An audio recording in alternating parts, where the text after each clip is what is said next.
everyone? It's Ryan from Rocky Mountain Cigar Show here, back inside the Smoke-In Studios here at the Rocky Mountain Cigar Show. Thank you, everybody, for joining tonight. We have an absolutely fantastic guest and somebody that I've really been legitimately talking to since the very beginning and concept of this show. So it is oh, did it just now go live? Are you serious? It just said live. Was I live this whole time? No? Okay, whatever. I'll just keep going. It's weird. My ticker just started counting up from 0 just now. So anyways, again, thank you for coming to another Thursday night live show. And if you didn't hear what I had said before, we've got a guest on that's literally been talking with me, been friends with me since the beginning of this show conceptually when I reached out for a different reason. And we will definitely shed some light on that. Before we bring on Brian Motola of Cavalier, let's go ahead and give a big shout out to all the sponsors that make this show remotely possible. We have BAMF Cigars, ROCF Cigars, Kristoff Cigars, Berger Cigars. We've got Sagrado Cigars, New Air Humidors, Micallef Cigars, Big Sky Cigars, as well as Cornell and Diehl pipe tobacco. Now, if you're interested at all on BAMF or ROCF cigars, please look in the description below and you will see a 15% off promo code for the entire website, RMCS15, and it is unlimited. You can use it on both sites. So jump over and fill up your cart and buy absolutely as much as you can. We have already in the show, Kevin. Hey, how you doing, buddy? Quick little additional show maintenance here. If anybody is in the area here of July 21st in Colorado and would like to go to a great cigar event that is held strictly to raise money for a charity called Shadow Warriors Project, that is a charity that we're focusing on. Mark Osgeist, and in fact, Kevin Shahan was on that show with me. You can either go to his page, I'm sure he has shared it, or look in the description below, jump on either YouTube or Facebook and check out that episode. Tickets are $150. There are legitimately like 13 left. So if you would like to come, please go over to Eventbrite, or if your screen is big enough, scan the QR code below, and we would love to see you there. You're going to have open bar, appetizers, cigars are going to be coming with the event ticket cost as well. Last year we did 9. We're shooting for a minimum of 5. We have 16 manufacturers on board, 15 manufacturers on board as of yesterday or this morning, giving us a lot of great stuff, a lot of great cigars, a lot of great auction items to raise money for this amazing, amazing charity. There will be live music there as well, and a live and silent auction, like I said. Plus, we are going to be giving away the commemorative glasses again with our logo. You can see our logo up there in the top left-hand circle. It will be on the glass, and this year it is co-sponsored by Axe and the Oak, so their logo will be on the other side of the glass. Again, the only reason to bring money to this event is if you're going to partake in the auction. It is an all-inclusive ticket. Come, enjoy. More cigars will be given to you than you could smoke in the 4-hour period, I promise. And look forward to seeing you all again. Jump over to Eventbrite, search Rocky Mountain Cigar Night, and buy your ticket. They are almost entirely sold out, and that's awesome because I haven't actually had to do an event this year other than one last weekend. So that is absolutely fantastic. We have Cody Carroll on. So I'm going to go ahead and bring in the guest now. Brian is broadcasting from Honduras, so hopefully his internet connection will stay stable. Brian, how you doing? Are you on mute still? No, I unmuted myself because awesome. I was trying to trying to get my girl to get me a little bit of tea because I'm just getting over a little bit of a funk. Nothing you can catch on video. So, Hope not. Please, we can't go through that again. I don't want to create mass hysteria. Um, but yeah, so I was asking her, and I wasn't sure if I was in yet, so I muted myself because I didn't want you to hear how horrible my Spanish is, right? Well, I don't know any Spanish other than most of the words I should know, and like bathroom and pants. So I'm right in that same boat with you, and I can guarantee you know more than me. So Well, so she's from Honduras, and we only speak Spanish in the house because she doesn't speak English. But I'm here to tell you that if anybody tells you they're fluent in Spanish, they are flat out lying to you because not even the people from here are fluent in Spanish. Like they start arguing with each other over what's the word. No, no, that's not the word. Why the hell am I supposed to learn this if you guys can't tell me what the word is? yeah, I'll give you I an don't blame example. you. I'll give you an example. Anybody that took 2 years of high school Spanish, which is pretty much the standard requirement, knows the word for fork as tendedor. Well, here in Honduras, they've got cubierto and trincha for fork also. So depending on who uses it, you either know or you don't know. So I tell you, next time somebody tells you they're fluent in Spanish, tell them they're lying. Well, we have Kevin Shahan over at Cigar Prop joining us, saying hi to you, Brian. Hey, Kev, what's up, buddy? I saw you building the new studio. Gracias, mi vida. Yeah, I Uh, can't wait to see it till when it's done. yeah, I saw him. Those shelves intrigued me. The pipe shelves. Isn't social media great? I'm in Honduras, and I can. Uh, oh, did I lose you? What'd you say? What'd you say? I said, isn't social media great? I'm in Honduras, and I can follow Kevin building shelves. Technology's an amazing thing, brother. Before we get too far It into really this, is.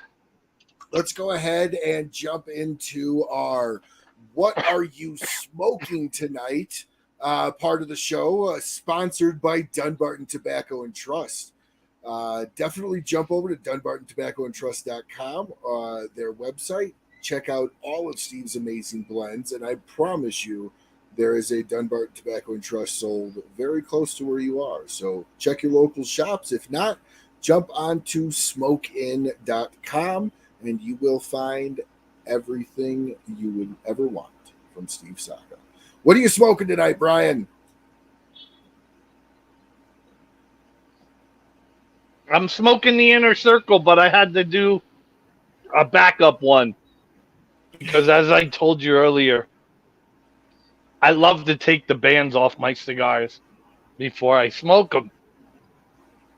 Two reasons: I'll forget it, or I'll ash all over myself when I'm taking it off.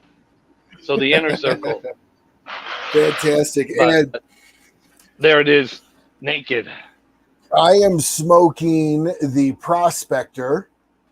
So, Brian, just really quickly, give a rundown of the Prospector because it is a barber pole, and it seems to be an incredibly popular cigar.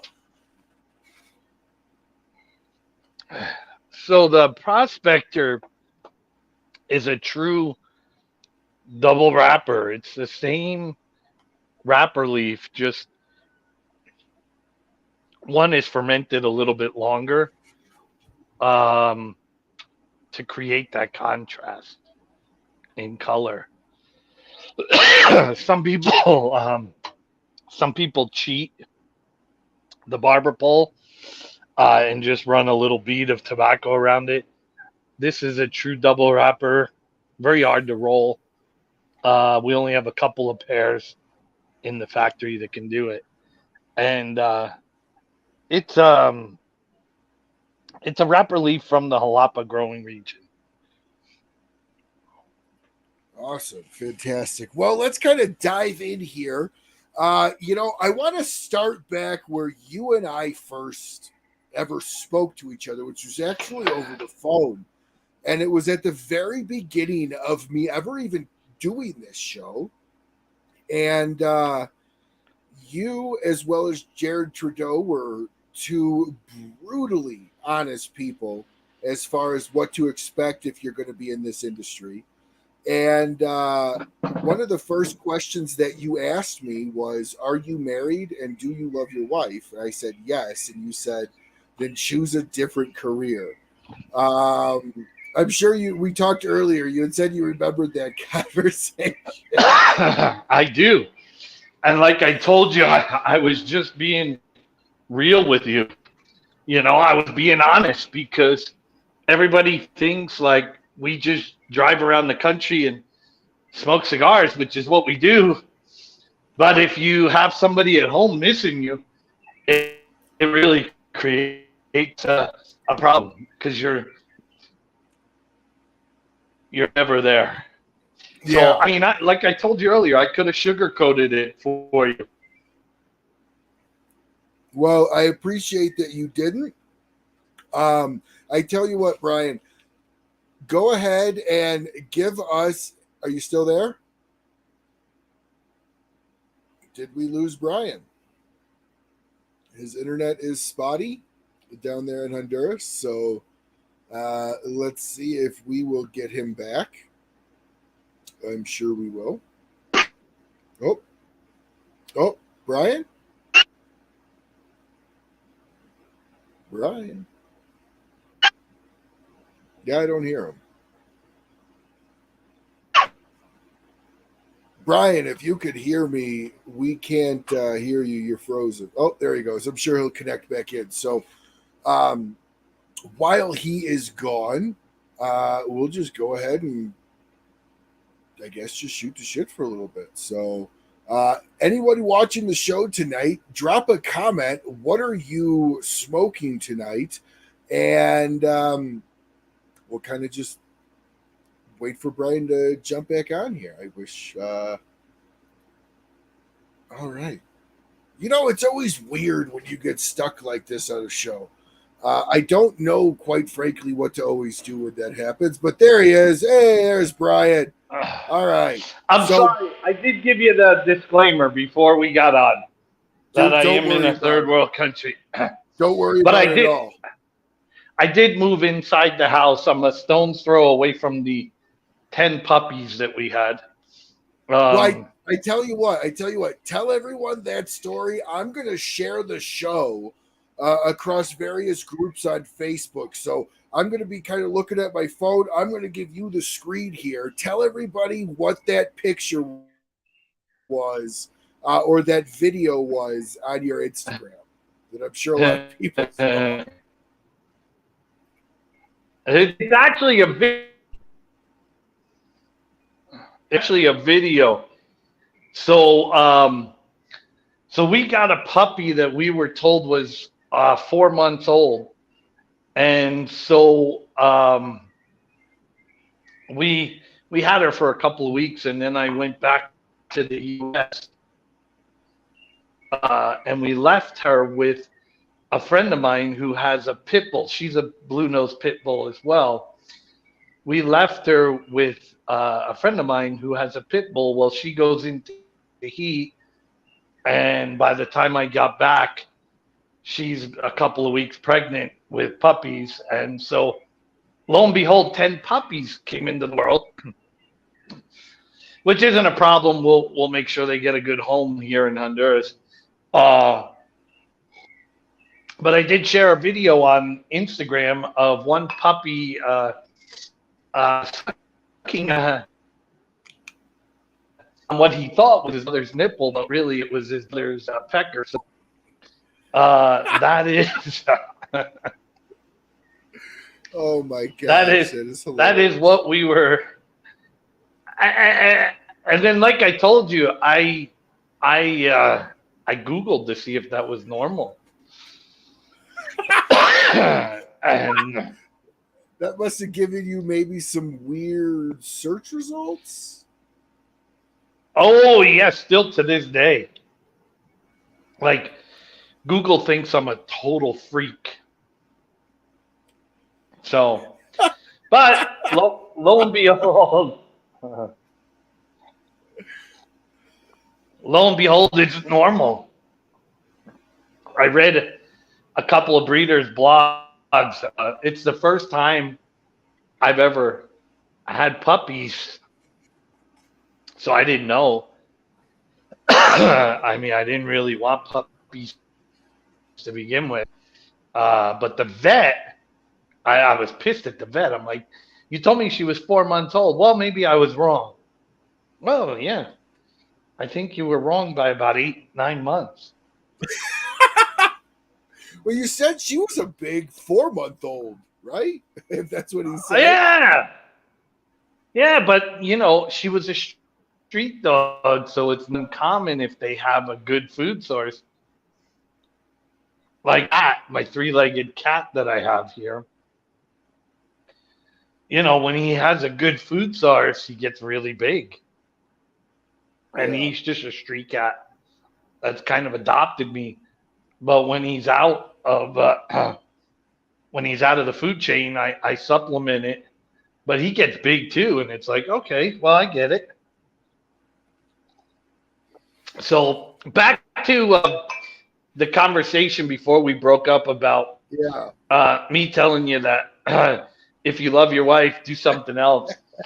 Man, I'll tell you what, and it wasn't that I was trying to talk you out of anything. I was just being about as real as it could get, right?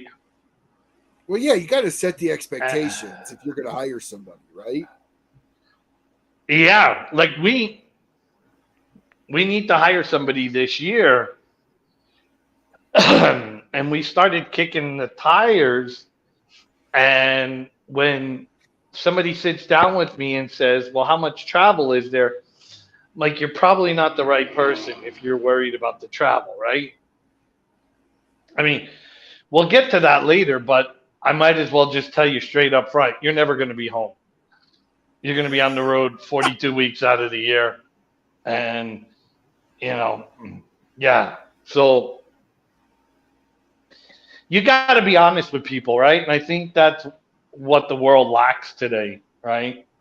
Is sometimes we'll tell people what they want to hear instead of the way things really are. And I appreciated that honesty because you also told me that I could meet all the same people, have just as much fun, and maybe get some free shit along the way if I just stuck with the show. And that's what I did. And you're home. And I'm home. And you're not out. Yeah. And the airlines, let's face it, anybody that follows my Instagram knows that the airlines have sucked the life and all the joy out of flying, right? Like, so we used to pay from Miami to Honduras. It was $2. I just booked it going to Vegas.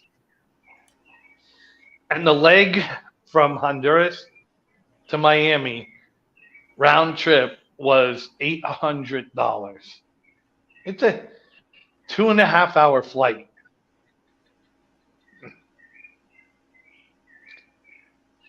That is, it was from Colorado to Florida to go to the Great Smoke, where I got to see you again, was like $400, $500 to go from Colorado to Florida.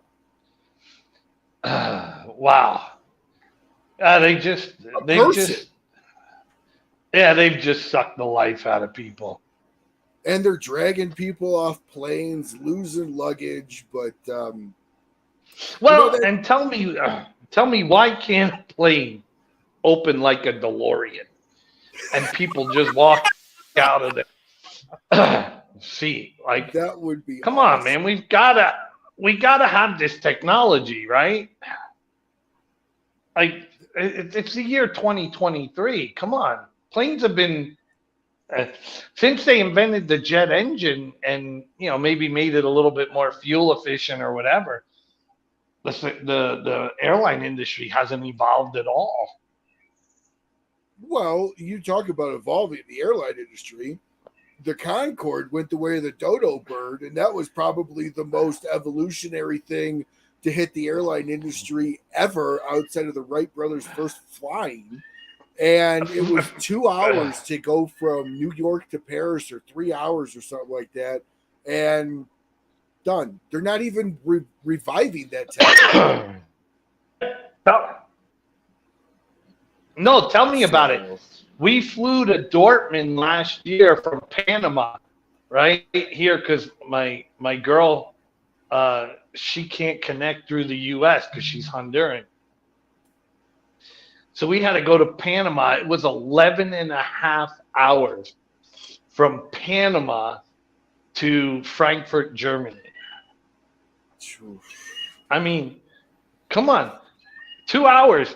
I would have paid double, triple for 2 hours. Yeah, that's a long time. So, and speaking of 11 and a half hours. Holy shit.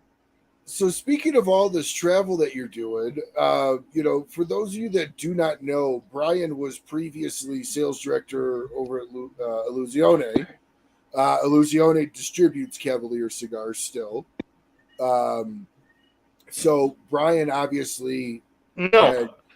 Hold on. Did I No, get they that wrong? don't. They don't anymore?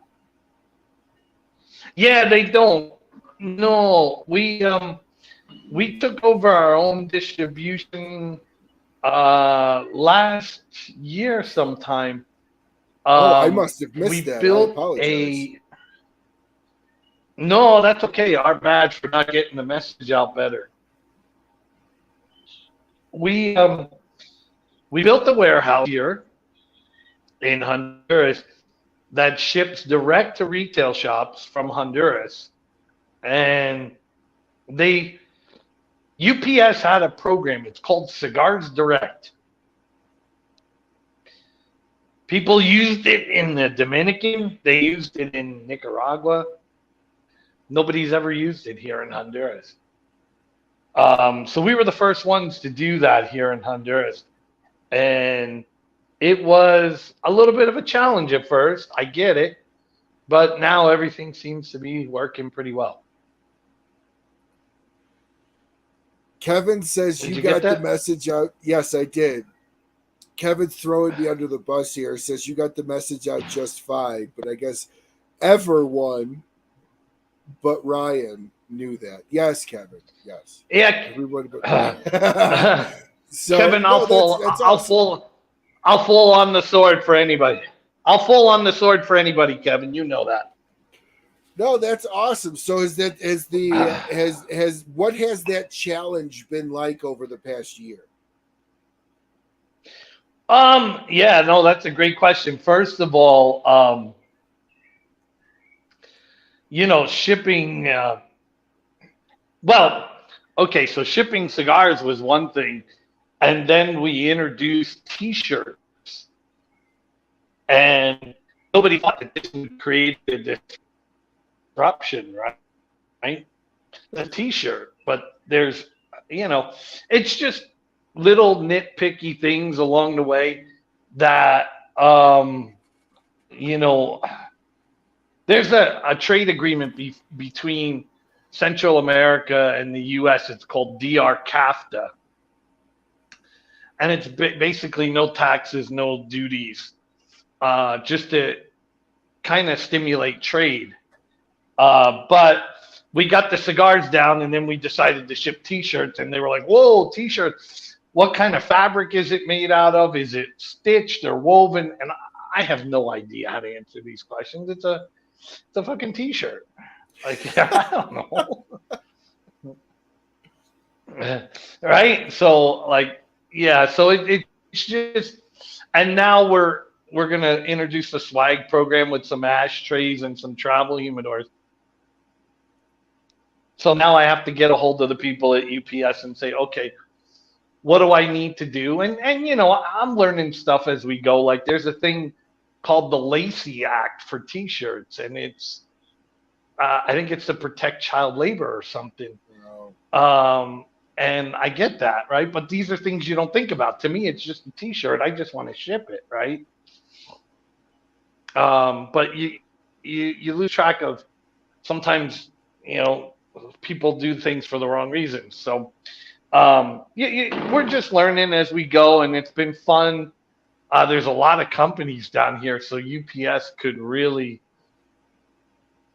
provide a service for the cigar industry. I mean, can you believe they had this program called Cigars Direct and nobody here knew about it? No, no idea. No idea. That's crazy. No, right? Yes, would do that. I mean, but that's awesome. Here I was worried about my messaging. They got a problem. Holy shit. So Brian, it's called you've been in been in the cigar world for about 7 years now. And what did you do prior to getting in to the cigar industry, and how long have you been smoking cigars for? Well, so I've been a smoker since I was 16 years old. My grandfather was a cigar smoker, but he also smoked packs of filtered, and he died from lung cancer. And if you ask my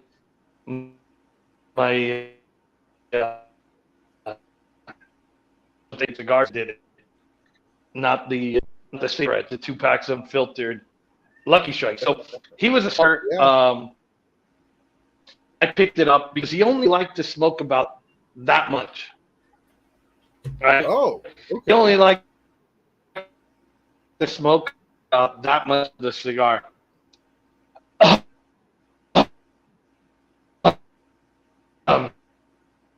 You're breaking up, Brian. We might have lost you.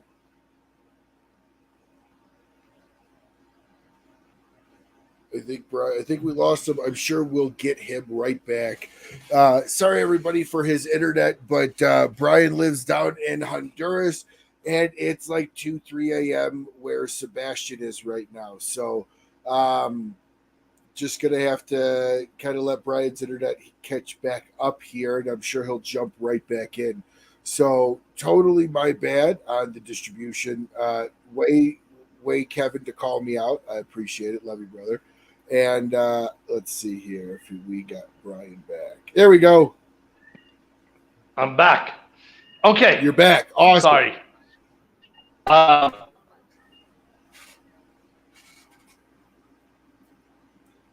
So where you lose me at? Consumable product? The cigar he smoked was about an inch of the cigar. Yep. Yeah. So my grandfather smoked about an inch of the cigar, and so he would put it down because he, chain smoked Lucky Strikes, and so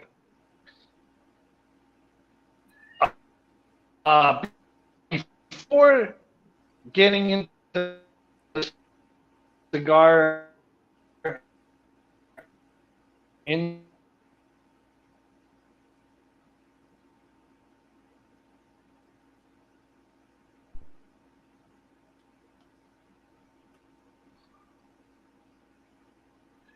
Oh, there you are. We got you back, I think. Okay, I'm back. Yep, we got you back.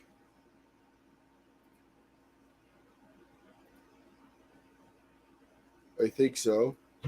We'll see if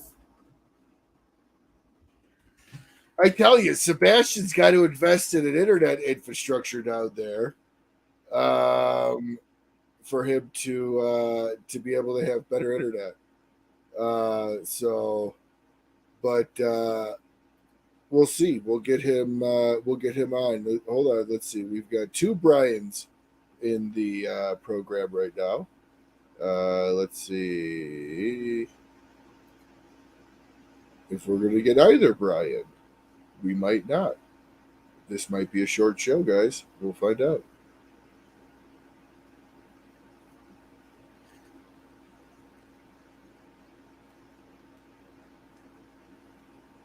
Well, I'll tell you what, this is my first experience with the Prospector, and it is absolutely fantastic. It's got a really, really great pepperiness of the retrohale, and the cigar itself is a fantastic medium, maybe medium minus, slightly maybe medium plus as I'm getting a little further into it. Very good overall flavor profile, and it's going absolutely fantastic with the Axe and the Oak cask strength bourbon here that I grabbed for the show tonight. Let's see if we can get Brian back in here. Oh, I switched sides. There we go. I switched sides. I tried to get back in through Google, and it's like showing me all these things with puppies and sucking puppies, and so I was like, "No, I'm getting off Google." Still, your puppy blowjobs. My puppy blowjob. I do apologize, man. I told you straight up, Honduras is a funky place for internet. You know, not a problem. And I moved from outside to right under the modem. I'm like, oh, maybe I'll get closer to the modem. But anyway, so I was in food business before the cigars, so consumable products just in a different manner. And then before that, I was a commodities trader in Chicago. Wow. Yeah. That is a polar opposite job in the food industry. Food industry much more relationable to cigars, but did you just get like worn out, blown out on the commodities and just wanted to jump ship entirely to a different vertical? No. So what happened is the trading started to move to electronic, right? And like the open outcry pits, like you saw in trading places, they started going away because it was more of electronic trading. And then so I always been fascinated with dairy farms, believe it or not. I don't know what it is. I guess, I don't know, maybe to go with my puppy's blowjob fetish, I have lactating lady fetishes. I don't know. But anyway, I've always been fascinated with la verde. Okay, I think I'm back.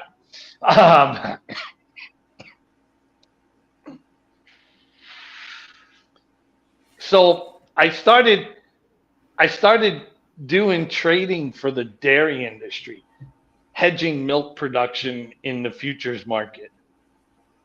Can you hear me? Oh yeah, yep. Yeah. You're coming. Okay, across. Just wanted to make sure. So I started doing hedging for the dairy industry. I've always had a fascination for dairy farms. I don't know. It's just something I've always had a passion for. And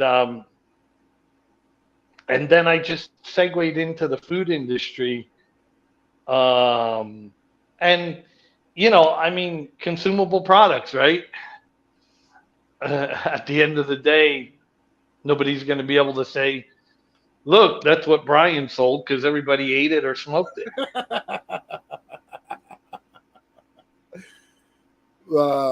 So how did you even have that discussion? Did you reach out to Dion or like how did you even come to that Illusione was the brand for you?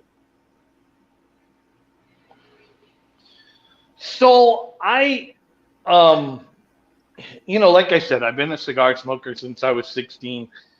I lived through the cigar boom of the 90s, right? Which a lot of people today don't remember that. It was a miserable time for cigar smokers, right? So the quality all went to hell, and the prices all went up during the boom, right? And then the boutique kind of segment of the industry kind of started. So I was always a boutique smoker. I mean, not always, but once they became more readily available. And I guess you can make the argument that every company started out boutique, right? I'm sure Fuente was a boutique at one time, but you know, true boutique movement, kind of like the craft beer, right? So I've always been attracted to those kind of companies, and even in the food industry, I was attracted to companies on the supply side that were a little bit different than, let's just say, pressed turkey, right? For a sandwich, right? Just pressed turkey parts. Didn't really float my boat, but somebody that took the time to roast a turkey breast and cure it and then slice it for deli meat was somebody that I really enjoyed. So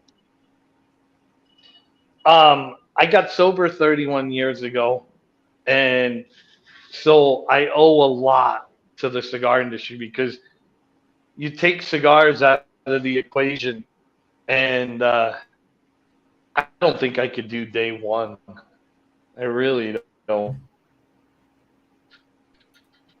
So that's I don't think I make day one. Yeah, that's interesting. So you use cigars as a way to be your vice, to be able to give up the vice that you wanted to give up. Yeah, and there's so many of us, right? In any given cigar community, there's always, you know, 4 or 5 quitters, right? Like, I think I said that to you. You asked me what I was drinking, and I said, "Well, I'm a quitter. I'm drinking tea." But You're not a quitter. You knew how to make yourself better when you did it. yeah, no, but there's so many of us out there in the cigar world, you know, like in every shop, there's a minimum of 3, 4, 5 guys that, you know, because we're social people, right? So we like that social aspect. Um, and so we just use the cigar lounge in place of the bar. So you got in with Illusione because of your love and your passion for the boutique brand. That's obviously where you met Sebastian, correct? Yeah, so we actually met in Virginia. I'll never forget the day. Kind of like when you and I talked, right? It was so hot. I don't know if you've ever been to Virginia, but it's really humid. I have been to Virginia, and real quick before you tell this story, we have a special guest that decided to join the show tonight. We have Kevin Shahan of Cigar Prop gracing us with his presence tonight. How you doing, bud? Not too bad. How are you doing? Not bad at all. Thank you so much for joining in tonight. So, Brian, please continue. What's up, Kevin? Good to see you, brother. You guys can keep each other entertained while my internet goes on and off. Third world country internet.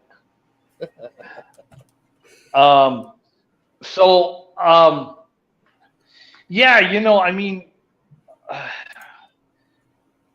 I met Sebastian in Virginia. It was a multi-vendor event, and it was so hot and humid that when I got back to the hotel room, I got completely naked and like hovered over the air conditioner that was like on the floor unit, you know? Kevin knows that probably very well. It was crazy. But I liked I like Sebastian right away. You know, he's the kind of kid that's just goofy enough that you like him. You know, and I think we're all a little bit of misfit toys, and that's why we came out with the Tres Delinquentes. At TPE. You know, because yeah, you got to really appreciate people like that, and so I liked them right away. And then we stayed in touch, and then he called me up one day and said, "Hey, I'm thinking about opening a factory in Honduras." And I said, "Okay, let's do it." And he's like, whoa, wait. I wanted to have a conversation about it. I'm like, "Look, Sebastian, we could talk about it for 2-3 hours if that'll make you feel good. But let's just fucking do it, right? Like, you got a cigar company, you need a cigar factory." And so that's how the factory started. We started building the factory in November. We're in our 3rd year right now. So what would that be? November of 2020? No. Yeah. Yeah, November 2020. And we opened the doors January 1 of 21. So 21, Wow. 22. Yeah, we're in our 3rd year. Yeah. So what do? Yeah. What, So I was going to say, what about your career? Because now you're sales director. So you've led, from the food industry to trading commodities. How have you used your experience to develop a sales program for such a new company?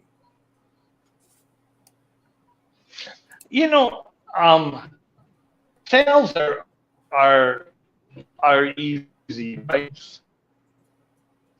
So from the Cavalier, I went out again. Okay. Yeah, okay, you're back. Our goal is to provide.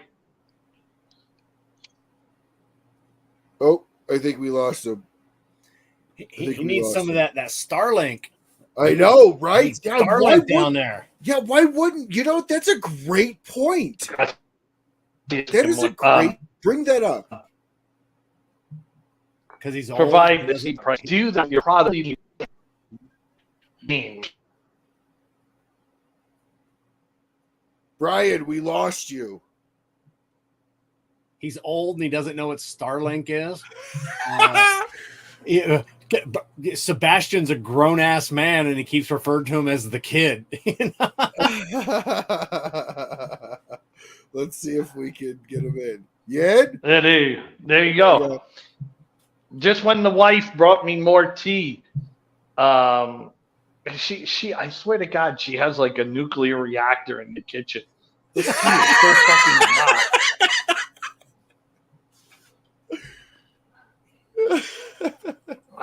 I was expecting it to be a little bit cool because she made it a while ago. Holy shit! Wow. I think I burned my nose hair on the tea. So you were talking about developing a sales program. Yeah, I mean, when you create products that exceed their price point, that's how you win, right? In any business.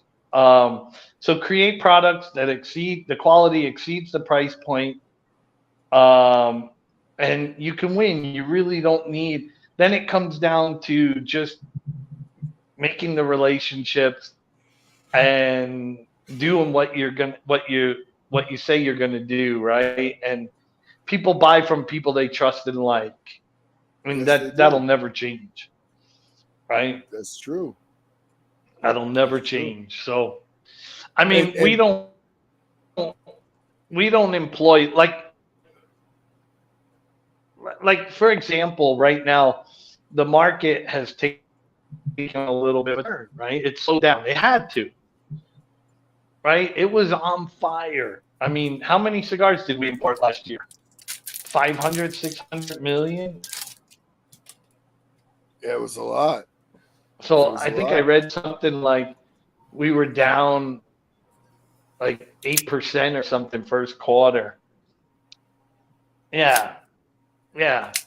So as a company, we get it, right? We're not going to be banging on your door getting you to buy something that you don't really need. Hey, we understand things have turned down. All we ask is just keep our product in front of people, and that's it. Sure. And you had talked about buying from people that you trust. Yeah. In all honesty, bringing Kevin into the situation, Kevin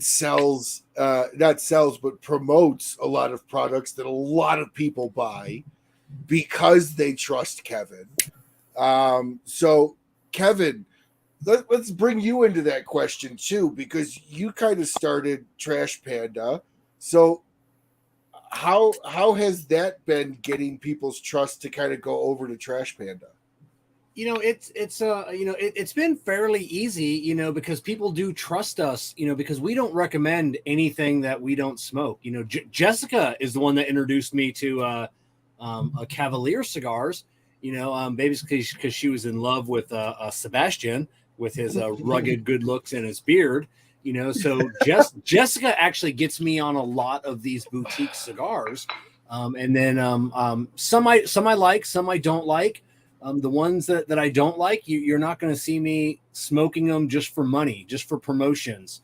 We'll never do that because people really, really trust us in our opinion. So it's not just about taking money and advertising cigars. We want to make relationships with companies. Before I even so you've got Sagrado down there below. Before we even I just got some of their cigars in.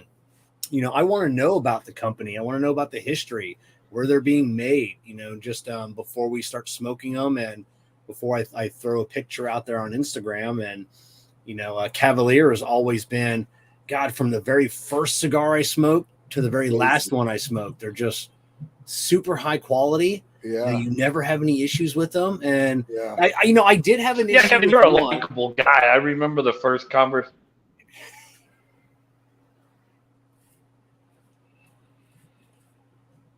Oh, I think Kevin, you're a likable guy. I remember the first time. Oh shit! Nope, you're here. Did I go? You now. You got. You're with. Am I in? Yep.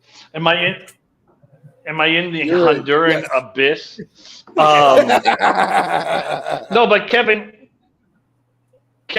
you're a likable guy. I remember the first conversation we had. You were driving.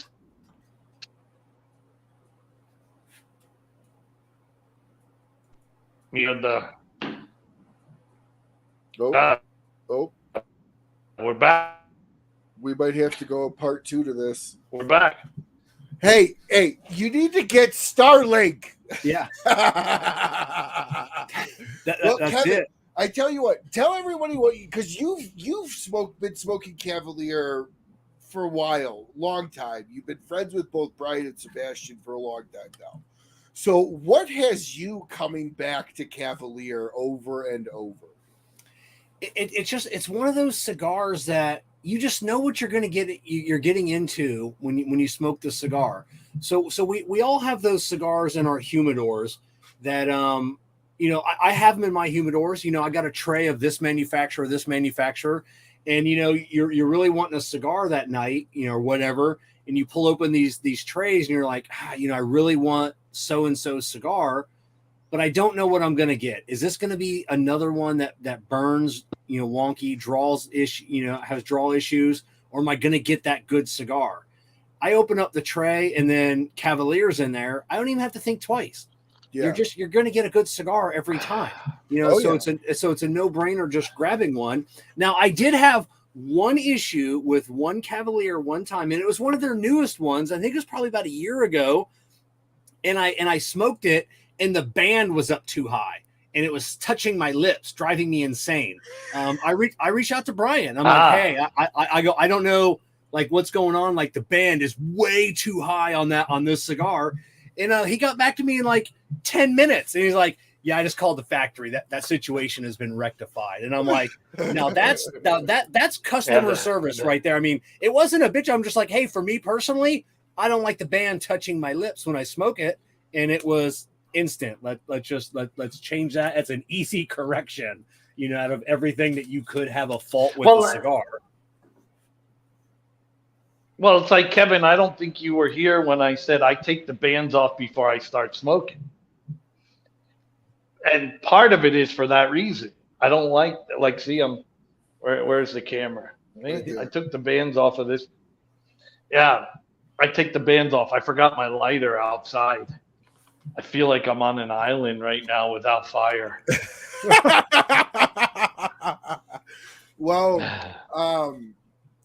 I introduced my wife to Cavalier about 2 weeks ago. The Cavalier Black I gave her. Next thing you know, she's halfway through the cigar, and she's like, jump on smoking and order more. So I jumped on smoking, and we ordered more. So she loves your cigars now, too. I just ordered the regional USA release Toro from Smokin'. Great cigar. Came out. So I'm really excited for that. Yeah, that reblend and the repackaging on that came out really good. So, Brian, you live now down in Honduras. I've never been to Honduras. Kevin, have you been to Honduras? I recently, because I'm a cigar nerd, I recently just found out where Honduras is. So I'm dead to everybody knows me. I don't know where anything is in the world. I don't even know where states are at.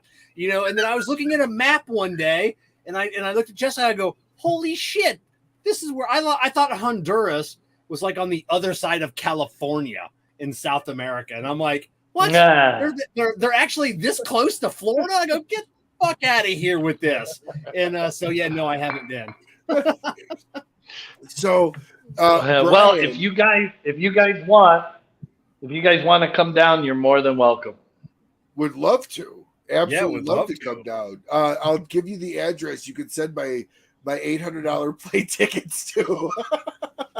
Yeah. I mean, I for some reason, because I always fly Delta, I just know going to Honduras, I'd still have a layover in Atlanta for some reason. I just know it.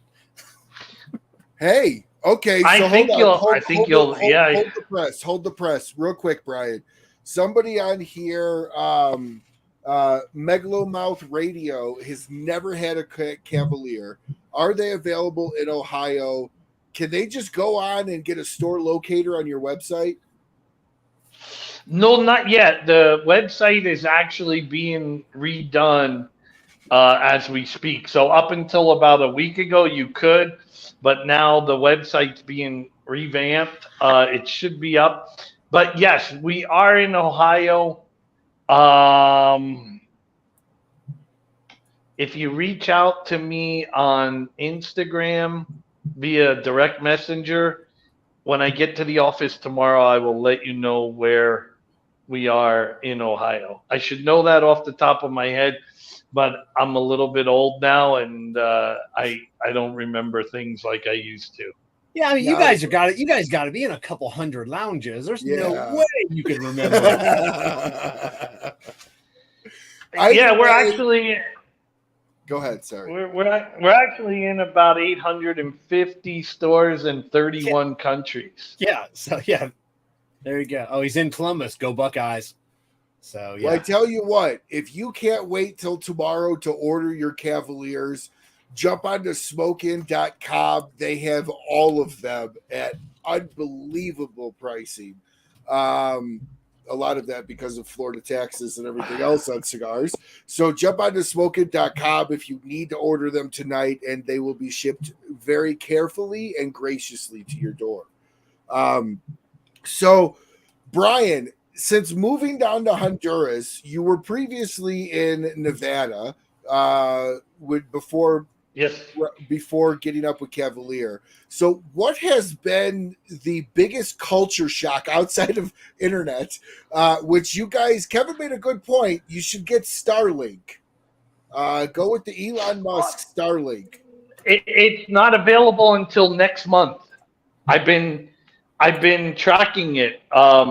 It's available starting in July. So yes, I will go with Starlink. Definitely get that. But what has been No. biggest culture shock for you from moving to the U.S. to Honduras? Water pressure. Water pressure in the shower. Is it like a drip? Is it like a jet wash? What is it? No, it's a drip. When I leave here and I go to Miami, because I have a house in Miami, first thing I do is jump in the shower and just get pounded by water, and I'm like, yes, this is so amazing. Yeah, definitely water pressure. Now, water pressure? And we live. Go ahead. No, we live kind of outside of Danlí too, so we're kind of in the country. And like, if you're not in harmony with nature here at the house, you won't survive. We have spiders that are monsters and frogs and all kinds of stuff roaming around. And so we went away on a 5-day trip with my son to Attila, and then we came back here to the house. And we hadn't been here for 5 days, and the house was taken over. And he was like, "Holy shit, you live like?" I'm like, "No, normally I clean this out. You leave for 5 days, everything moves in." You're gone for 5 days, and the outside moves inside. I think that's what he said, Kev. Is that what you heard? I think so. So to answer your question, Governor's Cigar Lounge East does stock Cavalier Cigars, 7311 East Main Street, Reynoldsburg, Ohio, which is only about 18 minutes from Columbus. Wow, look at that. Unbelievable. Kevin over there with out of the left field with an exact location to get those cigars. That's it. Governor's Cigar Lounge East. So pretty look at pretty that, impressive. Pretty impressive. So Brian, guys, I don't want to interrupt you, Ryan. Brian, last time we were talking, you and I. What was going? Weren't you picking some avocados? What were you doing out of the tree that was out in front of your yard? What were you? I forget what it is you were doing. Oranges. Apple, what were you picking out of your tree? I was in Texas. I was in Texas somewhere.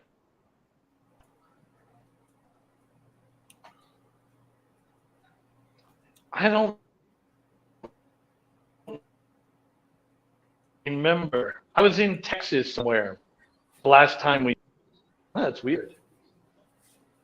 Yeah, I can't remember because Jessica was just asking me about that like a week or so ago. Like, what was he picking out of that tree? Him and Sebastian. I go, I don't know. I can't remember what it was.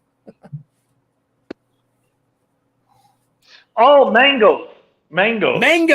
That's what it was. You're getting old. You're watching the mangoes ripen. Yeah, no, it's actually mango season. Today, my girl made me a mango smoothie from the yard. It was pretty amazing. Now, I will say that has got to be something that I think, I don't know, from my vision of living somewhere like that, the fruit has to just be always amazing. I just feel like all the travel shows. The fruit tastes like fruit, not like plastic. Yeah, I feel like in all the travel shows I watch, like you look at the Latin American countries and it's like the most beautiful fruit spread on like an outdoor fruit market, and it just looks incredible. It does, but they don't have beef jerky and Doritos in their trees. No, or Duke's hatch chili sausages either. Yeah, which are fire. No, right now is mango season. We have 7 trees in the yard, so my morning starts by picking up mangoes. That's awesome. So Are you like are you enjoying Honduras as much as you thought, or are you enjoying Honduras more than you thought? oh no, so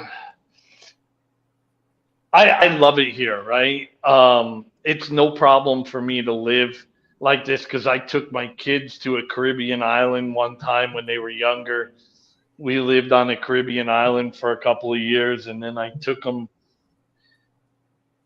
to an Indian. So this is really easy for me. By the way, this is Lagatha. Is that the one This that got is the mom. pregnant? Yeah, this is the mommy of 10 beautiful babies. Hi, baby. She's pretty. Hi, baby. So Oh, how, she's gorgeous. And she has so- these. Oh, go ahead. There's a heck of a delay. No. Go ahead. I was going to ask because Go ahead. I didn't catch the first few minutes of the show. Is Sebastian, is the baby here yet? Not yet. No, not yet. Due very soon though. No, not yet. Okay. No, Okay. not yet. The baby will be coming, I think, the end of June, like right Okay. before the trade show. So will Sebastian be at PCA then? Yeah. Yeah, and then he's going to go straight home after. Oh, okay. He's got a very forgiving wife. My Yeah. gosh. Sport. Yeah, my wife would be like, "You better not leave me Yeah. for a week with a new life." I mean, when you get with, you know, like Brian had said earlier, you know, about, you know, traveling and the family, you know, when you get with someone in the cigar industry, you've got to know, you know, or you learn real quick, you know, I mean, especially when that's your bread and butter, your livelihood. Might be some things that you know, the husband or the wife misses out on. You know, hopefully it's not a baby, but you know, they do have a business to run. So Yeah, hopefully he gets to see the baby born and then he can leave. So, but then he'll go straight back. He had to have the baby in Switzerland anyway because they're really weird about citizenship in Switzerland. Yep. you know, and no offense whatsoever to Honduras, Nicaragua, but if I was given a choice to have if I was a woman to have a baby Yes. in Switzerland or on Honduras, you know, I think I would, you know, personally, I would rather have a baby in Switzerland. I would agree with that wholeheartedly. I think I'd agree with that too. So I know in having friends that travel international for sales and all over the world, one of the things that they had to learn was a regiment to kind of get their stomach used to eating international food because some of it's just different. It just hits differently. So as somebody that lives in Honduras now permanently full time, was that an issue for you to kind of adapt your body eating style to that food? And then is it hard to go back to the US and then back to Honduras?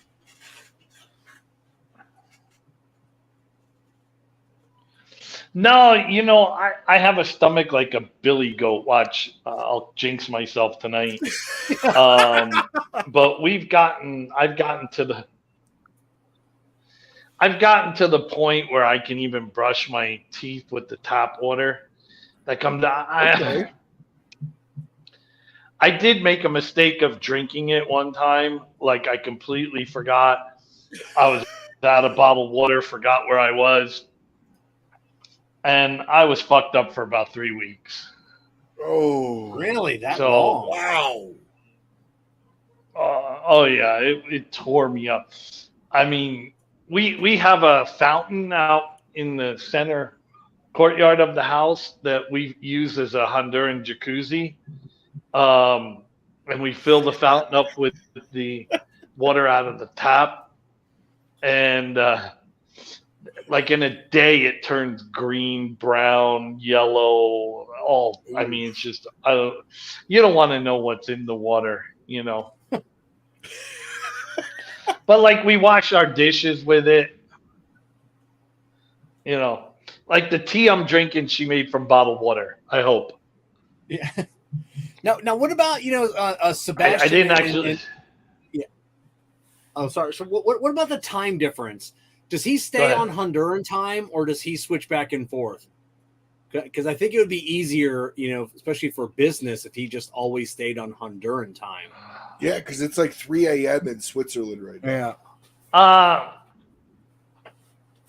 Yeah, it's 3 a.m. And then when he gets to about 10 o'clock and he starts texting me, not realizing that it's 2 o'clock in the morning here, he'll say, like, what are you doing up? Well, I wasn't up. And my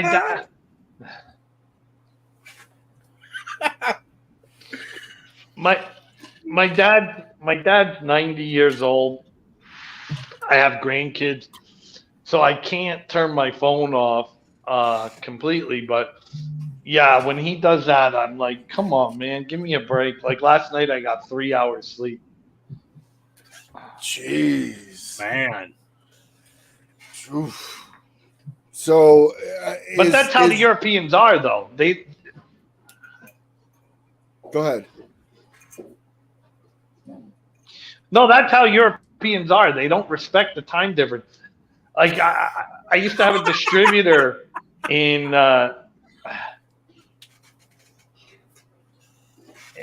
Germany, and he would call me up, like, what are you doing? Well, it's 2 o'clock. I'm sleeping. Like, what do you think I'm doing? Oh, well, it's 10:30 here. I had a client, a very, very wealthy, successful contracting client when I was in marketing, and his sons ran the business. His hours at the business were from like midnight to like 7 a.m., 6 a.m. And the first time I ever spoke to him, I asked him, I was like, when do you want to meet? He goes, can you meet me at 2 a.m. in my office? I'm like, 2 a.m.? He goes, yeah, I'm not really a people person, so I really don't like to see my employees. So I'm in here when they're not here, and I'm gone before they're here.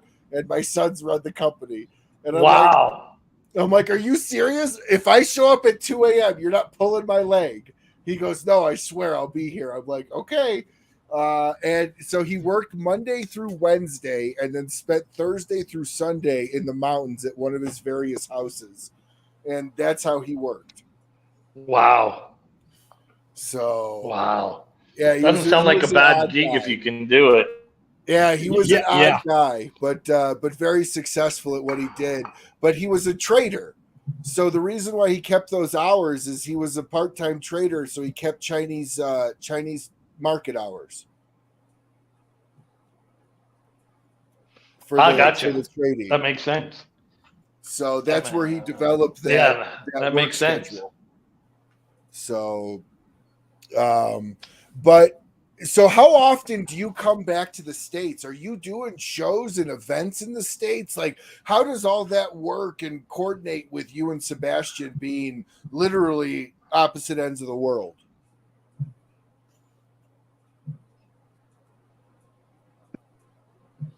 Oh, no. I come back like in May. I was back in the States 3 times. April, 3 different times too. So yeah, I just go. Right now I'm not traveling because it's right before the trade show, and there's only so much, hey, I'm gonna wait till the trade show you can hear, right? So sure, you might as well take an opportunity to stay home with your loved ones. Remember the conversation we had about, do you love your wife? So if I can get a little extended stay here right before the trade show, and then I leave, I think on the 29th, I fly to Miami, spend 2 days in Miami. and then I go to Phoenix for an event, and then I'm driving to Vegas from Phoenix. Well, 2 days in Miami. Kevin, is your lounge done yet? No, I'm about 3.5 hours from Miami. I'll be down there next weekend though, hanging out. But no, not quite done yet. We're a couple more months away from having it done. So Brian, do you guys have do you guys have someone that like either I don't want to say national sales manager. Do you have someone that's here full time that you can rely on? Other than like a broker or a sales staff. Like you have someone in charge here of like handling, because if you need to come and handle business here, neither you or Sebastian can just hop on a plane and be here in a couple of hours. No, we're actually looking at hiring somebody this year to do that. Right now it's kind of me, but we're looking at hiring somebody this year to kind of take over that role. So we kind of kick the tires a little bit just to kind of get a feel for, what we need, what it's going to look like. And, unfortunately, it's one of those travel jobs, going to be on the road a lot, and it takes a special person to do that. I have a friend, that really wants the job, and I told him, I know you, I know your wife, I know your daughter. I would never, ever, ever do that to your family. Yeah, it's tough, we just actually a manufacturer reach out to us and ask us if we want to broker for them. Jessica and I as a team, for like the whole state of Florida and Georgia, and I'm like, no. I mean, we'd go in opposite ways. We'd never see each other, and and with kids, and you just can't, and then mixing, friendship with business. That's always tough. Some friends, they can't have a friend be a boss. That strains a relationship pretty good, or friendship. It does. Yeah. So Brian, a lot of the cigar world is kind of incestuous with each other in the sense that somebody moves from one brand to another to, build up another brand. And are you guys looking inside the cigar industry? Are you looking outside? And how do people apply for that job if anyone's watching and interested?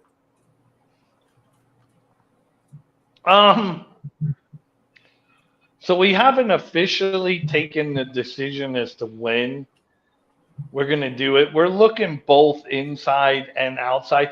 Obviously, inside makes it easier because they have relationships and they know where Governor's East Cigar Shop is in Ohio, right? Yeah. So that makes it easier. So I kind of lean towards in the industry, but certainly not in that incestuous nature where people just keep hopping from company to company. I mean, if you're already established with a company and you want something better for your life, I'll certainly entertain that. And, the boutique world's kind of fun, right? We don't have a board of directors that we're beholding to. And we get to just have fun, which is what this industry should be. Yeah, so, it definitely should be fun. No, absolutely. And as you're looking for somebody to actually bring on, what is, outside of willingness to travel, but what is a main point that you look for in a sales guy or a sales manager or a sales director?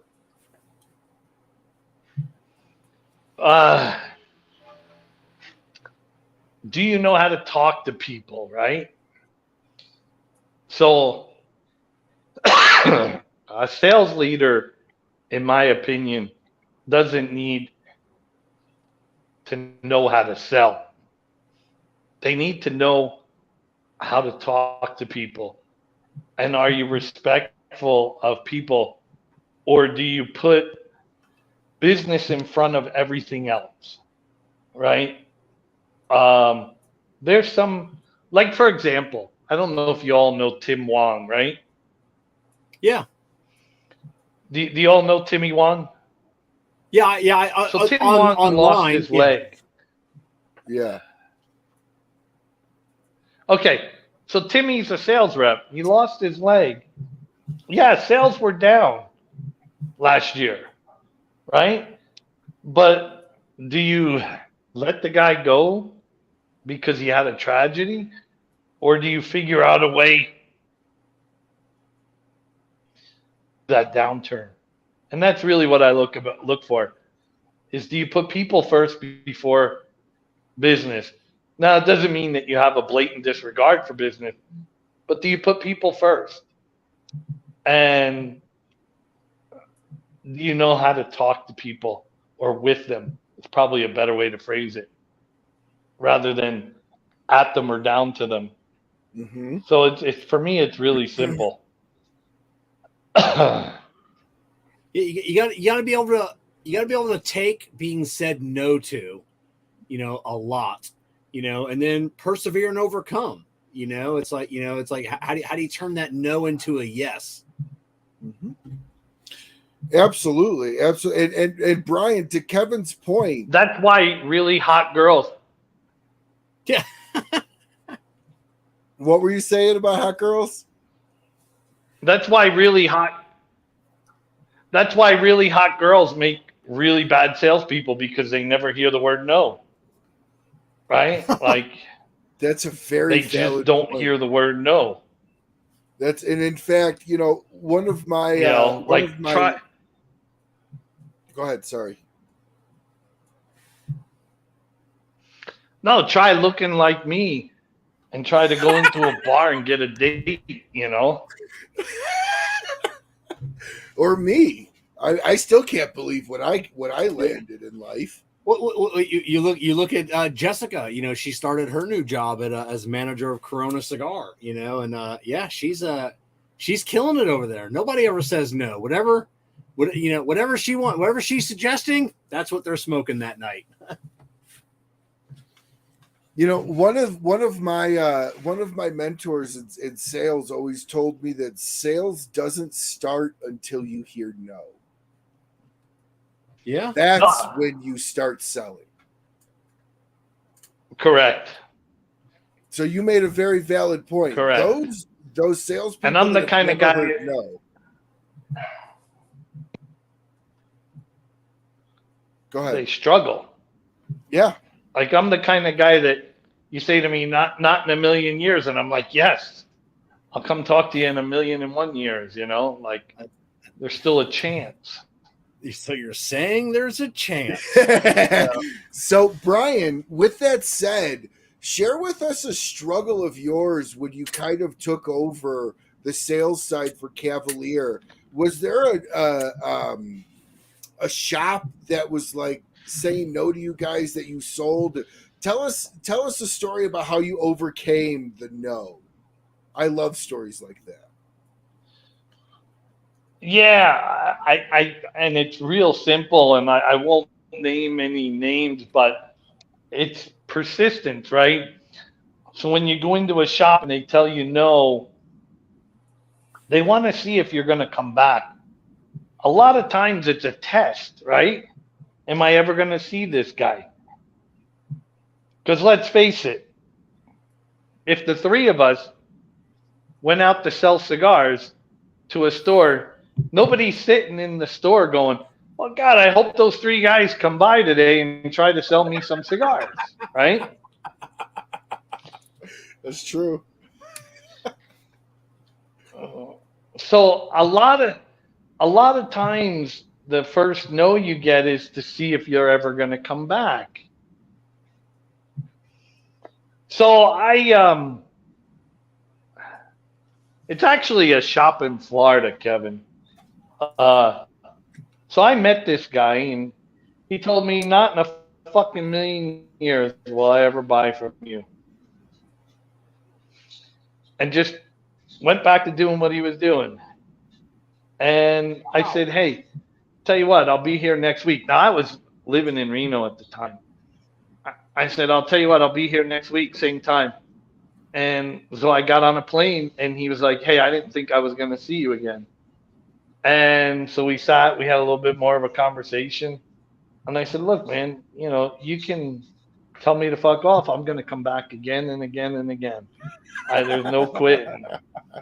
There's no quitting this guy, right? And finally he came on board, and you know, we're going through that right now with another company. Just refuses to bring our stuff in. For what reason? I don't know, but I'm not going to quit, you know. Now, Sebastian, being younger, he's like, I want him to say yes right now. I'm like, yeah, I get it. That's the virtues of being young, you know. But he's not gonna say yes right away. So we've been working on this for like, oh my God, since before TPE. So what, 5-6 months now. So we'll see what happens at PCA.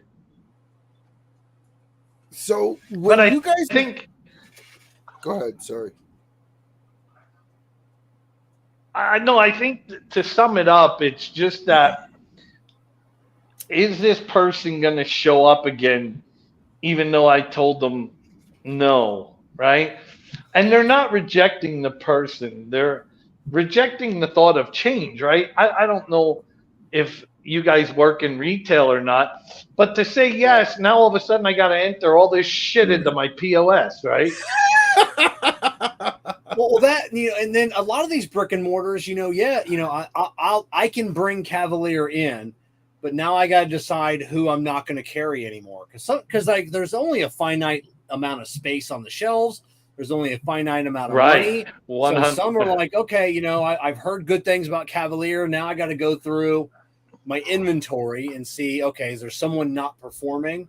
You know, I'm going to get rid of them, and then, you know, gamble, you know, bring in a new company, and then, like I said, enter, you know, everything into the POS system. And then if it doesn't work out, you know, I've spent all of this money and time to bring somebody else in. And, you know, there are a lot of brick and mortar owners out there that it's bad. It's bad. And I don't want to say that the word lazy, but sometimes it's just laziness. It's like, you know what, you know, just that's what they think about. How much time is it going to take me? And it's like, how much money can you make? Absolutely. And to Kevin's point, Brian, how does Cavalier support their stores to make them successful?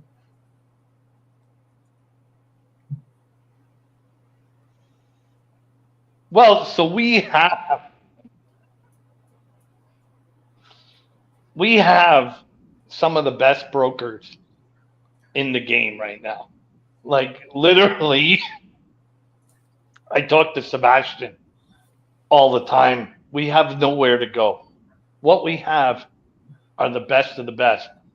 So we put really good brokers in place.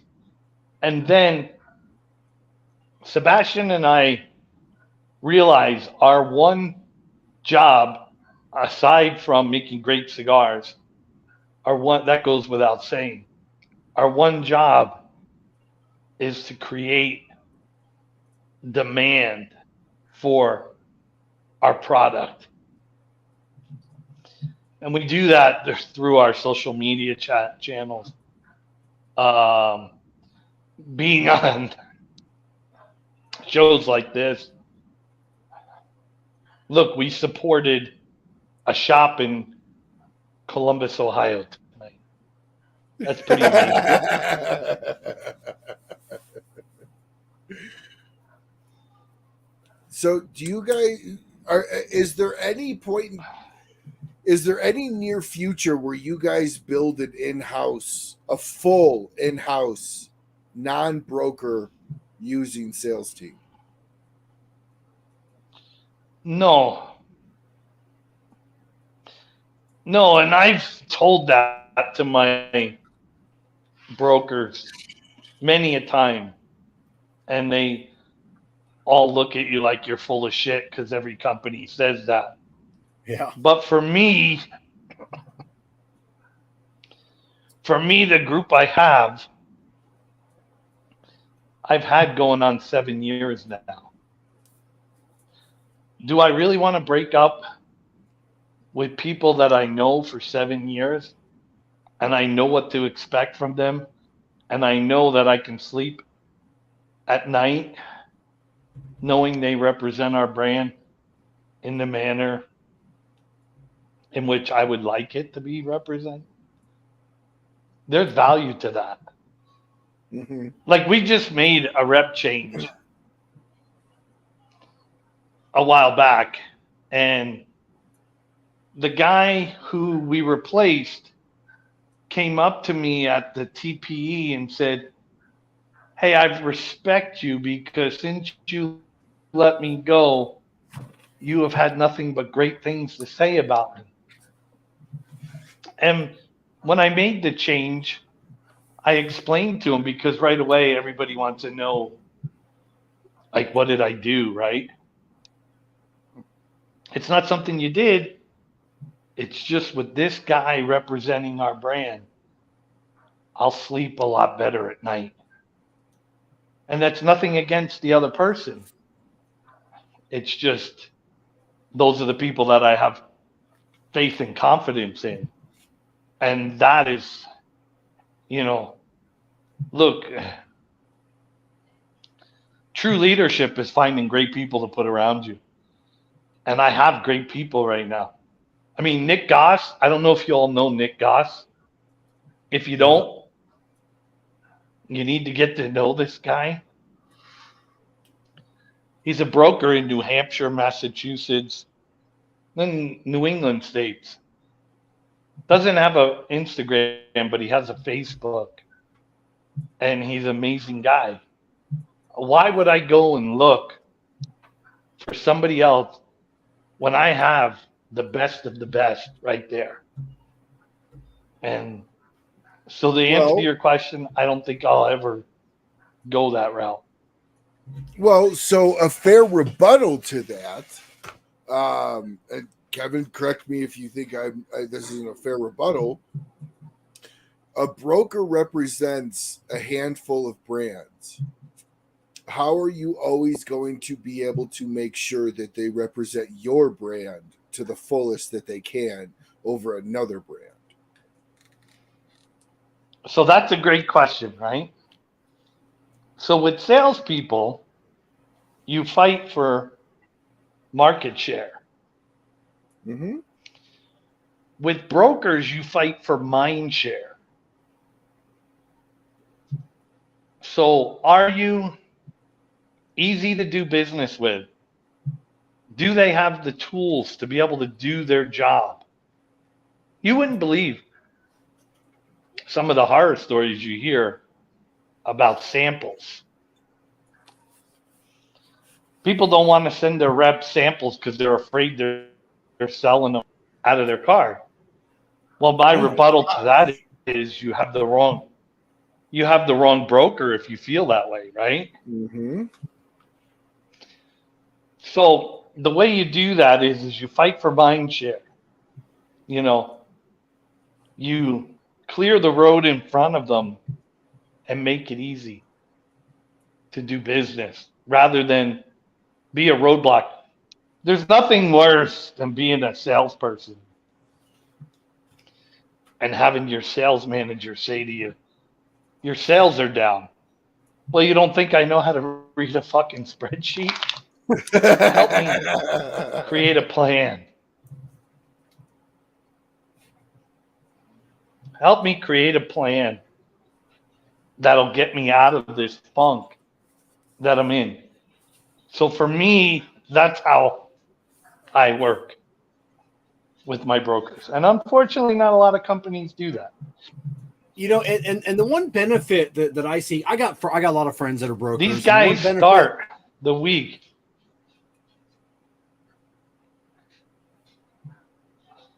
I think he was Go ahead, letting you Kev. go, Kev. There's Oh, a lot of I was saying, and the benefit I see from having a broker instead of a sales rep, if you got a shop that's not buying your cigars, that broker is still coming in all the time.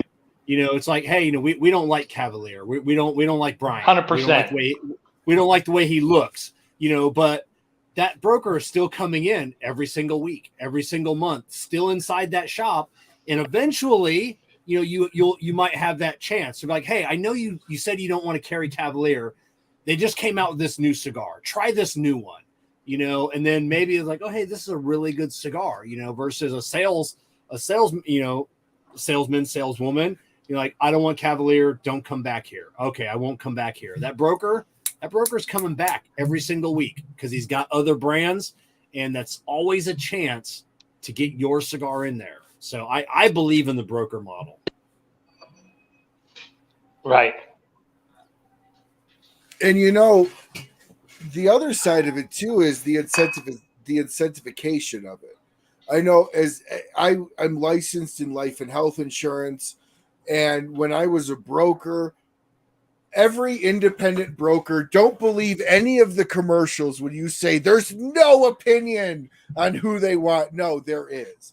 There are insurance companies that pay more of a commission, and does that play into how you guys incentivize? Because as a broker, your main goal is to incentivize that broker to sell. So do you guys kind of play? Does that make sense what I'm asking, Brian?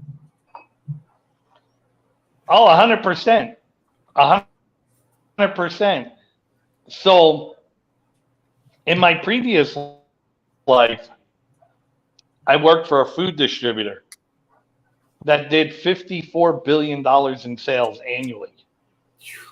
And holy shit. One day they called us down to a meeting. Yeah, a little bit more than a boutique cigar company, right? Just a little bit. But one day they called us down to Southern California and they said, how do we motivate millennial salespeople? And there was a guy who was the trainer and the facilitator of the meeting. And I said, look, guys, I'm real simple. If you don't like money, get the fuck off my sales team. And he said, well, when I was a salesman, I wasn't motivated by money. I said, that's why you're a trainer today. Because if you were, you'd still be a salesman. Look, there's no better job. There's no better job in any company than being a commissioned salesperson. Oh, yeah, absolutely. That's it. Those who can do, those who can't teach. Yeah. 100%. I'm just counting puppies because I wasn't sure. But yeah, no, there's what you always have to do is you have to make sure that you make life easy for your salespeople, whether they're in-house or brokers, makes no difference, right?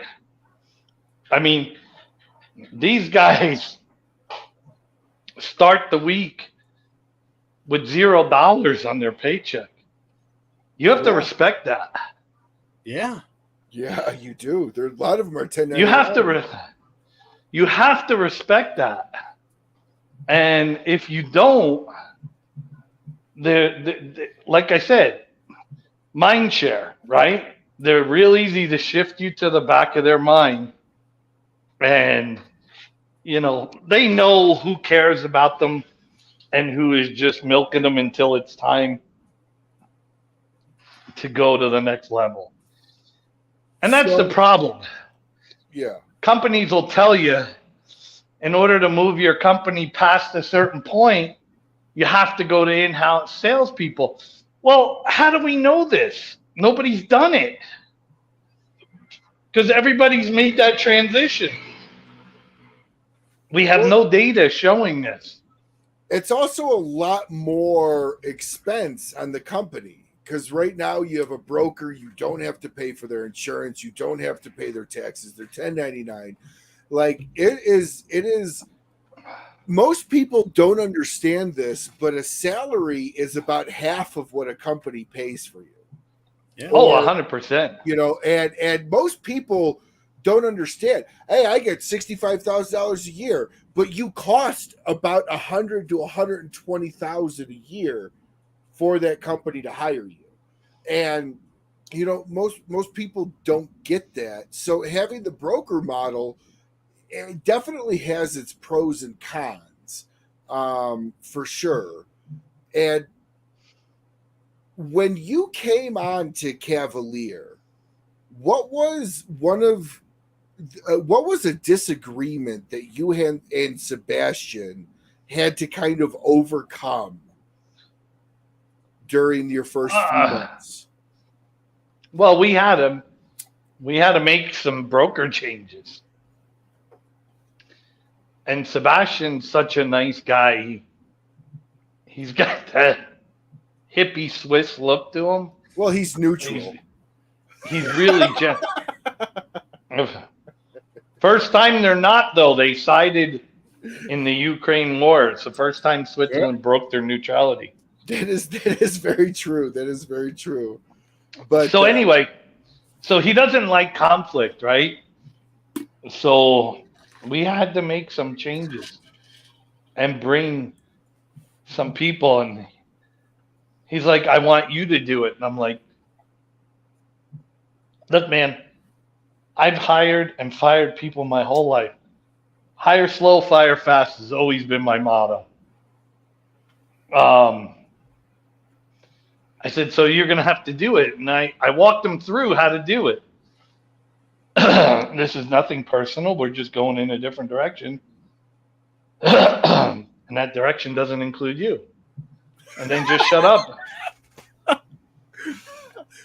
That's an interesting way to put it. Yeah, cut and dry.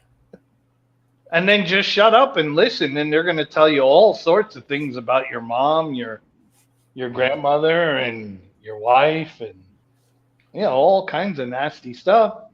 Just let them go, and then say, hey, any company product that you have left. Now, these are guys that were blatantly just horrible. Like we had one guy that made the new incoming broker buy the samples from him. So this guy was an absolute piece of shit, right? So wow. Why would I give that guy any more respect than just, hey, we're going in a different direction and you ain't coming. So, if it's a strategic move from somebody that's performed well but could do better, then the conversation's different. But if you're just an absolute train wreck, that's what you're going to get. So, of course, he did it. And then he didn't listen to me, and he tried to defend himself. And that's when it got personal. And I'm like, see, you opened the door. Just tell him this is what we're doing. We're not, no hard feelings. We're going in a different direction. And then shut up. But, yeah, that was something that was hard because he's young, right? See, that's the thing. It's kind of cool, right? Because he's the same age as my first son would have been. I lost a kid 31 years ago, Sebastian's age. So it's kind of cool to get to mentor a kid like this. Amazing. And, I get mad at him just like my kids, like we were ordering, I'll tell you a story. I'll air our dirty laundry. We were ordering 100 T-shirts for the trade show. Right? And I had 12 emails for 100 T-shirts. I finally said, get me off this fucking email thread. You're just clogging up my inbox because I'm a zero inbox guy. Like, I like my inbox clean at the end of the day. So 5 minutes later, he just came back and said, yeah, order the T-shirts. I'm like, that's exactly what should have happened 10 emails ago. Right? So it's kind of cool. because I get to school them as a kid. Now, when you came on, obviously before you, Sebastian wore 99 to 100% of all the hats. So when you came on, did you guys have to like sit down and go, I'm doing this, you're doing that? Or was it a little bit more natural and you kind of just fell into the role? Well, so we had opened the factory together, so we were already working. And he kept telling me, hey, I need to bring somebody in. And I would school him on, look, you need to bring in somebody that is emotionally attached to your brand, cares about what you're doing. And so finally one day he said, well, isn't that you? And I really hate when kids are right. Kind of like the retailer, right? Now I got to disrupt my life, right? And do some actual work, right? So no, we just kind of gelled together. We have our own roles. Like he says, I have no idea when it comes to the salespeople and what to do, and he doesn't know how many things that he wants from the salespeople never get to the salespeople, because you have to respect the fact that these guys are brokers and they don't work for you, right? Mm-hmm. So, like, a lot of people don't know that as a broker, I can't tell a broker, I need you to go to this shop 10 o'clock Tuesday. That violates, you can't. That violates every labor law for 1099s. Mm-hmm. And that's not just state by state. That's labor laws, right? Mm-hmm. And so, it's like you have to. I think the biggest thing for us that we have an advantage over everybody else is we kind of get the broker model. And like I said, in-house sales force, you're fighting for market share. Brokers, you're fighting for their mind share. Somebody says, hey, I want to do a cut and light, and they know that they can have samples to support that cut and light from us. All right, let's do it with Cavalier. If they know they're going to have to beg, borrow, and steal to get those samples, Cavalier is not going to be the first words out of their mouth. So your main piece of advice to anybody starting a small sales company using distribution is be very easy to work with. Oh, well, it's the Amazon model, right? I mean, Amazon doesn't have the best prices. They don't have the best products. They're just so goddamn easy. I mean, I have a pile of shit in my house in Miami right now, waiting for me to come back. Well, Brian, I want to kind of jump into our lightning round question here to kind of close the show here. What is your favorite non-alcoholic pairing with a Cavalier cigar? And what I mean by that is give us your pairing and give the cigar to go with it. White Series, peach and black tea. Okay. All right. That's easy. That's easy. Give us another pairing.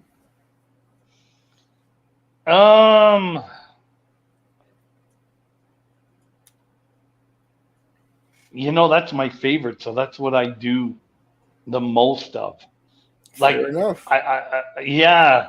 I just stumbled upon it one day. And so, I mean, obviously, with a Habano, I like banana milkshakes.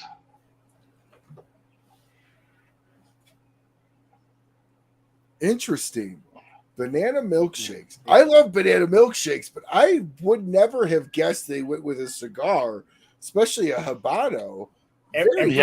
Everything goes with the cigar. So I'm going to jump in. My favorite pairing is any Cavalier cigar, Bacardi and Diet. That's it.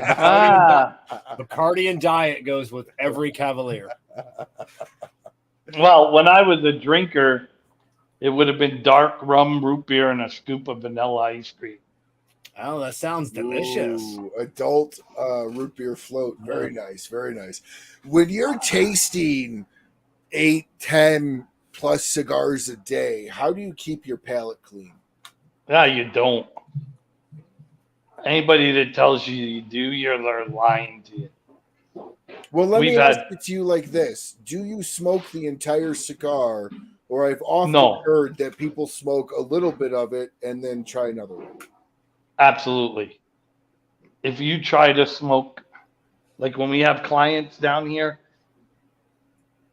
if you try to smoke the whole cigar, you're going to burn yourself out in about five minutes. Now, what is your favorite size? A 6x44. Okay. So you're more into that Corona size. Yeah. Nice. That man after my own heart. I'm Corona and Lancero are my favorite two sizes. Kevin, what's yours? I mean a torpedo. I'm a pointy tip type of guy. So yeah, I'm always Other than that, if it's a regular Vitola, I don't know, Toro Robusto. I'm just I think I'm your average cigar guy. Toro Robusto, Torpedo, Bellicoso, which is a little bit less, Bellicoso. Probably the Bellicoso size cigars are probably what I smoke the most of. Now, Brian, do you like the 660s, 770s, and bigger at all? No, not at all. I think we only make them because we have to. That's what I was going to say, yeah, because a lot of companies are like that I've heard. They make them because they're requested. And they're always, and I hate to use that term because someone will get on me, but they're just not good. You just can't pinpoint, for me, you can't pinpoint those flavors. When you get too big, it's just all, it's just bland in my muted. Yeah, muted is the Yes. term. There you go. It's just a lot more muted of a flavor. You get you go down to the smaller, even all the way down to Robusto, a Corona. You're just getting more flavor. I think people just see the price point because it's not that more expensive, to go from a Robusto to a 660, realistically, so that, your price difference not that great when you're on a retailer shelf. So someone looks at a 660 and like, oh, this cigar is only 75 cents more, but I'm getting twice the cigar. I'm going to smoke that. It's the other side of it too is the connotation is I'm more of a man because I'm smoking a 660. I've heard of people walking up to people. Anyways, Brian, that happened to me, by the way. Okay, go ahead, share that story because that's relevant. So I was in Vegas at Vegas Cigar Week. It's kind of like Houston Cigar Week and all that. And a girl called me over. She was at a table with like 5, 6 other girls. And she said, how can you feel like a man smoking that Lancero? So I just clipped the end of it off of it, gave it to her, and she smoked it. And she went, oh, my God, the flavors are amazing. I'm like, yeah, I'm not compensating for anything either, honey, So what is and Kevin, this is for you too, because you go to a lot of lounges, and especially now that Jessica works at a lounge. But Brian, what is your biggest pet peeve when you walk into a lounge? Those good old boys club cliques in the lounge. Like everybody should be welcomed in a lounge.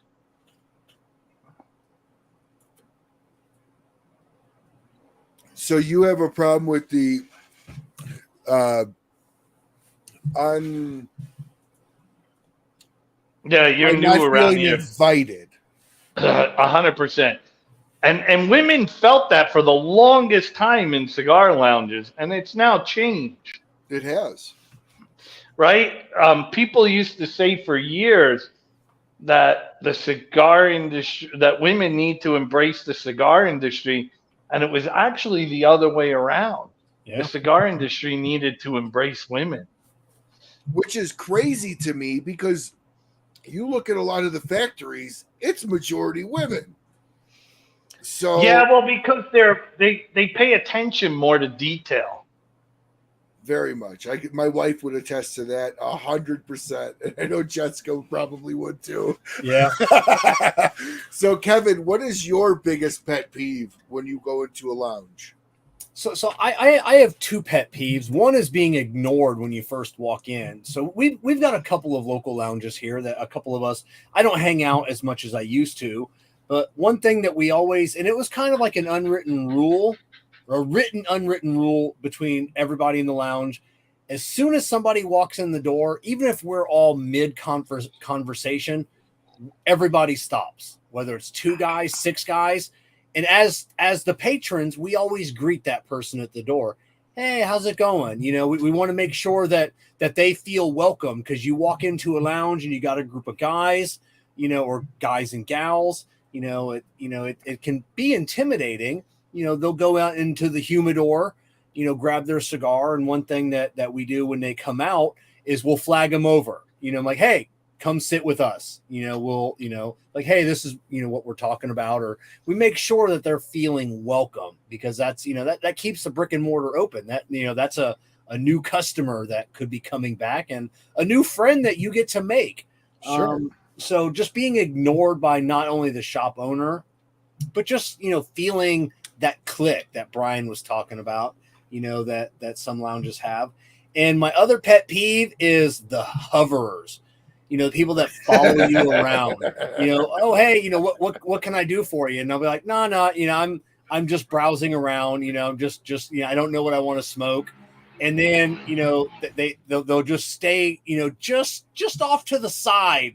And it's just like, leave me alone, get away from me. You know, I don't know what I want to smoke, and, you know, and then just get away from me. That's why I like the shops with the register in the humidor. Yeah. So you avoid that hover, right? Yeah. Yeah, absolutely. My biggest pet peeve is the ashtrays and a sticky floor. That's my biggest thing, is ashtrays. Because if you're not willing to do the small things, then that makes me question some of the bigger things and bigger aspects. Working in the retail world, that's what I've learned about retail. So Brian, what is your favorite wrapper? Now you can give me musician and cigar wrapper, but what is your favorite wrapper? Oh, my favorite rapper. Wow. I'm going to have to say, what? I'm going to have to say Acquid. It's a Mexican gangster band. Never heard of them. Acquid. And then my favorite cigar wrapper. That's really hard. Because the only one I'm not partial to would probably be a San Andreas Maduro, but everybody, Really? you need it. Yeah. Really? I think only because I think I overdid it back in the day. Okay. I smoked a lot of Hoyo de Nicaragua #1 Maduros back in the day. Well, let me ask it to you this way then. What is a wrapper that Cavalier doesn't work with that you would like to work with? Corojo. Okay. Very good. Kevin, what's your Corojo. favorite wrapper? Oh, Kevin's plugging stuff in. What's your favorite rapper, Kevin? Musician would be Luke Skywalker, baby. Luke Skywalker and the True Life Crew. Nobody could spit it like Luke Skywalker could. As in rapper, it's go-to is Connecticut broadleaf. I love Connecticut broadleaf. I love Corojo. I love Corojo wrap. Oh my god! Just when you get a company that makes just a banging Corojo, there's nothing that can beat. Just a really silky, smooth, good Corojo. But as of lately, just Connecticut broadleaf. It's just got that grittiness. That you're gonna wanna get the LE for Cavalier for 2023. We don't disclose the blend, but you're gonna want to get it. Oh yeah.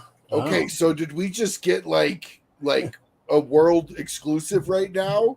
Insight Maybe into 2023. So Brian, which Brian is known for. Brian caught some shit the first time. The first time he was on my show, said some shit that just he got calls the next day. Like, what the fuck? Why would you say that? It was, yeah. You even got the calls, Kevin. Yeah, I even got the calls. So yeah, but but I'm just telling you, you're gonna want to get the LE 2023. What shop does Jessica work at? She works at the new Corona Cigar Sarasota. Oh, nice. It's an El shop, right? Well, no, the VIP. It's an El Septimo VIP lounge upstairs. Okay. So yeah, but a beautiful downtown Sarasota. It's just one of these multi-million-dollar, just luxury, beautiful lounges. She gets she finds it odd how many guys ask her to cut her cigar or cut their cigar. She finds that very odd. She'll pick out a cigar and then it's like, hey, can you cut this for me? So she's not sure if it's a just that person thing or if it's just the fact of a lady, cutting the cigar for them. So she's finding that, a little odd. Huh. Well, interesting. I love the fact that we just got a Cavalier Rocky Mountain Cigar Show exclusive insight into a little bit. Yeah, just a little. It's not much to write an article about Charlie and Half Wheel, but nope. But it's a taste of what is to come. And I like Kevin, love that broadleaf. I am super excited to hear that. Yeah, I didn't say why. I just said you're gonna want to get it. He didn't say anything at all. So but yeah, it's Kevin. That's what I do, Ryan. That's what I do. So, Brian, moving on? What is your favorite cut of a cigar? Oh, I'm a straight cut guy. Have you grown to adapt to the fingernail yet? All the right way to do it from what everyone tells me. The Cuban pinch, I do that too. And that's only because I'll forget my cutter all the time. Just like I forgot my lighter just now. and the connection's been really good. So I've been afraid to move at all. Yeah. No, it's been fantastic. Abe told me that he does the bite. Are you a biter? No, I've never been a biter. I've either been a Cuban pinch guy with the thumbnail or a straight cut guy. Yeah, I tried to do the bite once, and I spit for the entire cigar. It reminds me of the old movie with Richard Pryor and Jackie Gleason. I forget what the movie was, where he's like, just bite the end of it off, and it was the same thing. He was spitting out tobacco. So what? I always like to ask this question. It's a question that I find to feel insightful around bringing a little bit of introspective into how you want yourself to be seen. I took this question very forthright from inside the actor studio when James Lipton was alive. He closed every one of his shows with, and Kevin, this is for you, and I know it doesn't necessarily fit you, but you can answer it if you feel.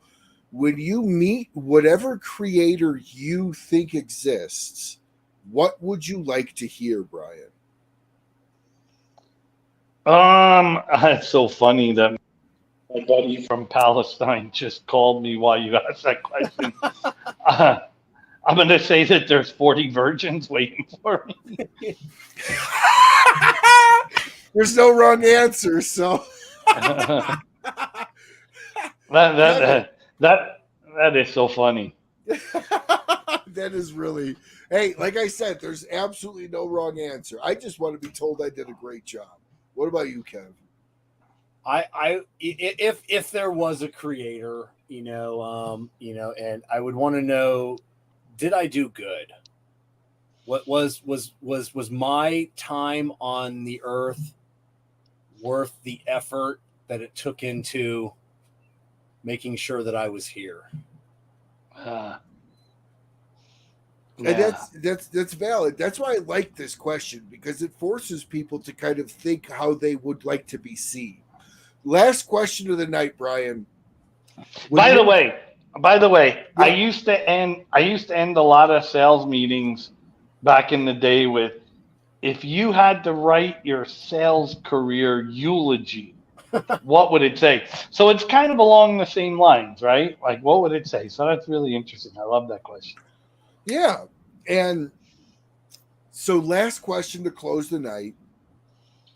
How would you like the cigar world to remember Brian Motola when you're done and gone? Wow.